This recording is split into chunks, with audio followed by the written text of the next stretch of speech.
Hey guys, welcome back to 1776 or Bust. So on the table you see what is left of my Steyr M9.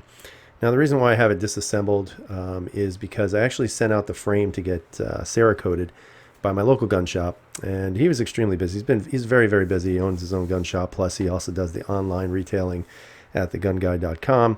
So I had to wait a little bit, but I finally got the frame back, or the grip back.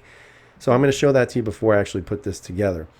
So what the color is that I decided to choose was Bazooka Green. I think this color is so awesome, guys. Now on the video, it might come out to be almost like I guess like a pea green or a puke green, but in person, I have to say it looks really awesome. The closest I could tell you that this looks like is sort of that, World War II type of tank green color. It's actually really nice. And for those of you who are children of the late 80s and played with G.I. Joe, if you look back at some of your G.I. Joes, there was a guy named Bazooka, and this was the color of his pants, actually, which is kind of neat.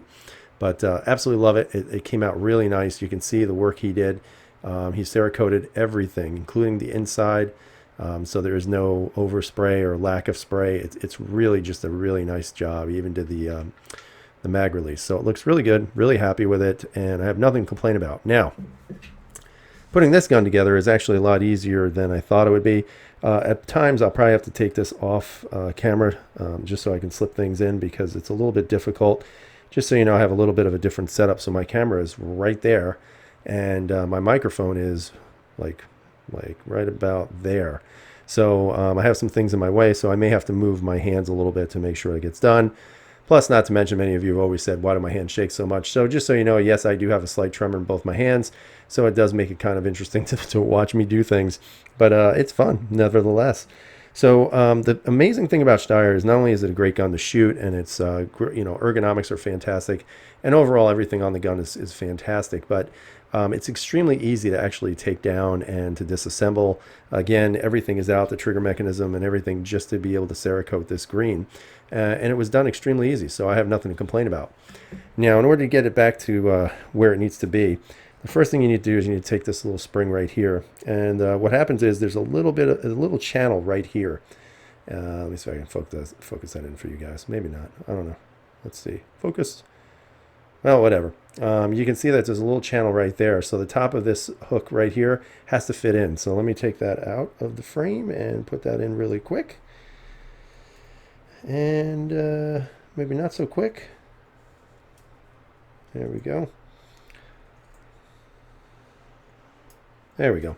So you'll notice that it's now inside the little channel there, and it's also on this little post, or this peg, if you want to call it.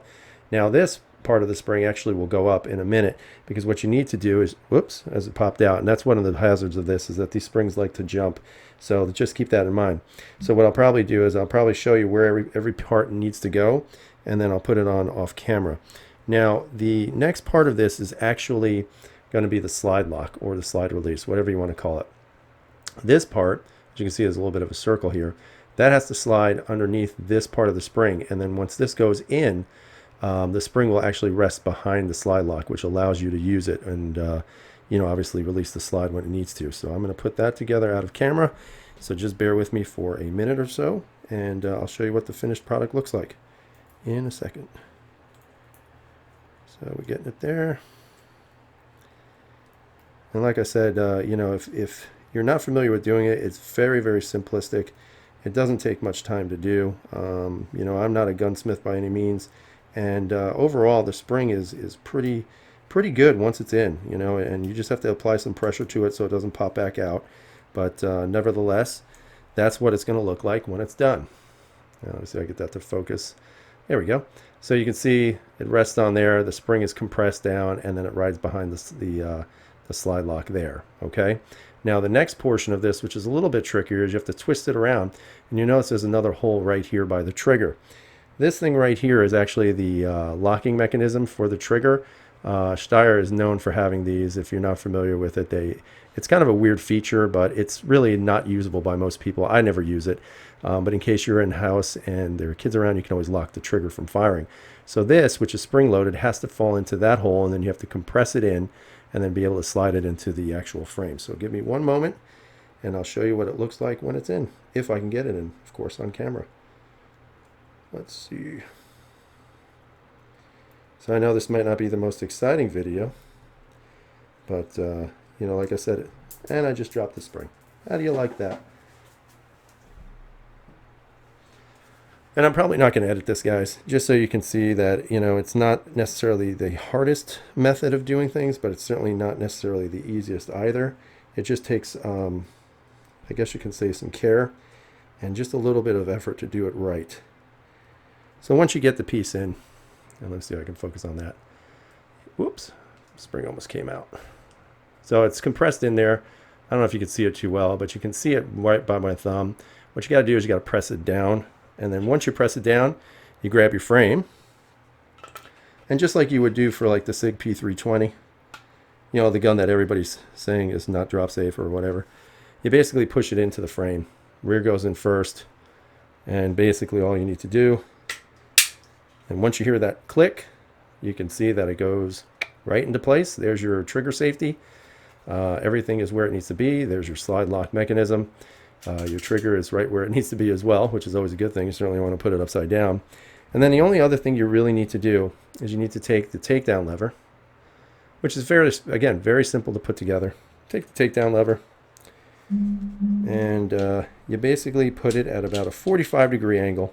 And the one thing that most people don't realize about the Steyr is that they give you some landmarks to use. I'm going to see if I can focus in on this a little bit.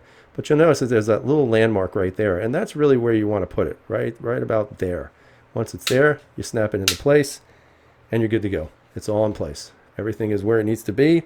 Again, once you get the slide on, this will actually push itself back into place, and then the actual tab here will lock it in place so it doesn't come undone.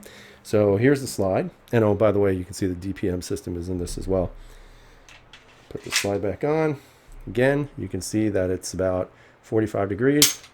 Rack the slide, it locks it back in place.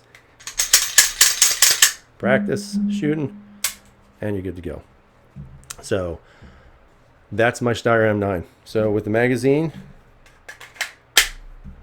there's the mag in there. Really nice looking gun, guys.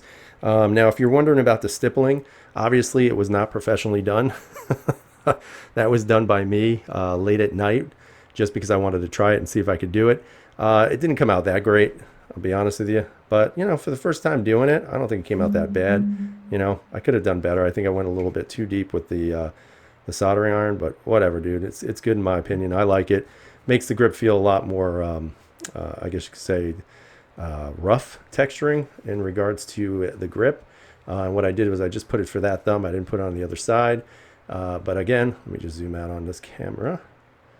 But again, if you take a look at it as a complete gun, it looks pretty damn cool. So I'm very happy to have it back in the fold. Again, very excited. Can't wait to go shoot this thing. Again, I will be shooting this with the DPM system as well. And I am going to actually do a video on that one more time, because I'm going to shoot it really up against the P10. And the reason why I'm doing that and the reason why I want to see how it handles everything is because I really think that the P10 has a very close design to the Steyr M9, although I do think the Steyr is a little bit better.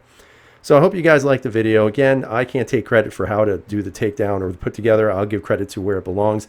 I actually watched a video by Do It Right, and he had a great video on the takedown of a Steyr M9, and that's where I got the ability to do it, and that's why I really like YouTube. So I hope you guys like the little display. Hopefully it kind of give you a better idea on how easy this gun is to take down. Hopefully you like the Cerakote, because if you don't, I don't care, because I like it anyway. So I hope you guys have a great night. Stay safe out there. If you haven't subscribed, please subscribe. Give us a thumbs up.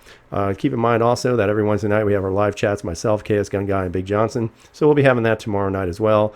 Or I don't know if I'm going to post it on Tuesday. I may post it tonight. I haven't decided yet. But whenever I post a video, just remember every Wednesday night we have our chats. So as always, guys, stay safe. Be good out there. And as always, freedom is never free.